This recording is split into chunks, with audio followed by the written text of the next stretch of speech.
Hey, One Life. My name is Kristen. I am coming to you from the land of diapers and spit up.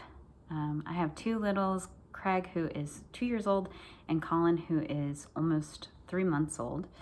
I'm coming to the end of my maternity leave, and Aaron asked if I could share a few words for Motivation Monday.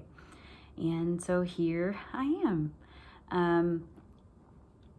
I want to talk about how hard things are not bad things.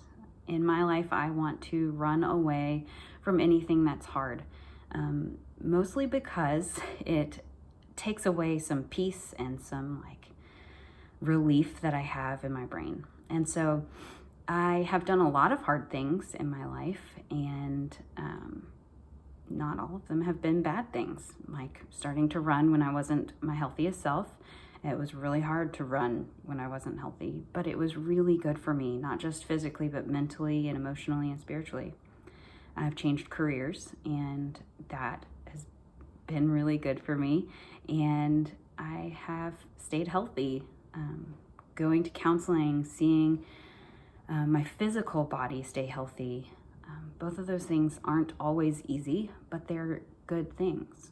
I've been in Hebrews this month, and I've come across this scripture in Hebrews 6. It's verse 13 through 20, and it's coming from the Message. It says, "When God had made his promise to Abraham, he backed it to the hilt, putting his own reputation on the line. He said, 'I promise that I'll bless you with everything I have. Bless and bless and bless.' Abraham stuck it out and got everything that he had been promised.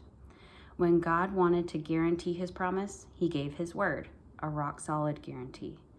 God can't break his word, and because his word cannot change, the promise is likewise unchangeable. We who have run for our very lives to God have every reason to grab the promised hope with both hands and never let go. It's an unbreakable spiritual lifeline, reaching past all appearances right to the very presence of God, where Jesus, running on ahead of us, has taken up his permanent post as high priest for us." A few things from that scripture stick out to me. The first one is, "I promise I'll bless you with everything I have." God says that to Abraham. And as a believer, I am a part of that promise. It says, "We have run for our very lives to God."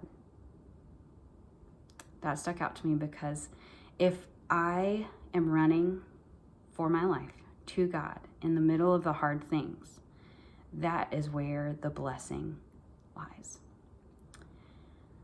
I have an unbreakable spiritual lifeline. All of that is true. All of that is true. It's scripture. I believe it with my whole heart. And what I also know is true is that this season is really hard. It is full of tantrums and diapers and spit up and laundry and not a whole lot of sleep.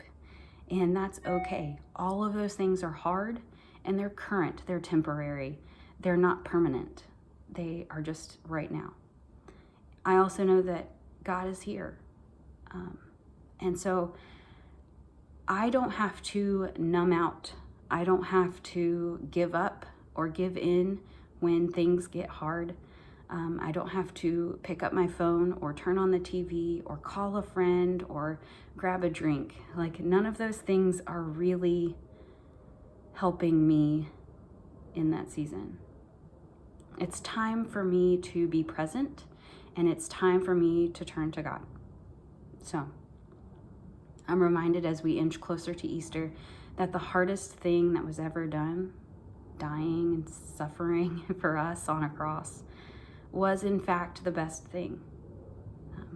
It could not have been easy, and I don't know that I would have done it, but it is a good thing.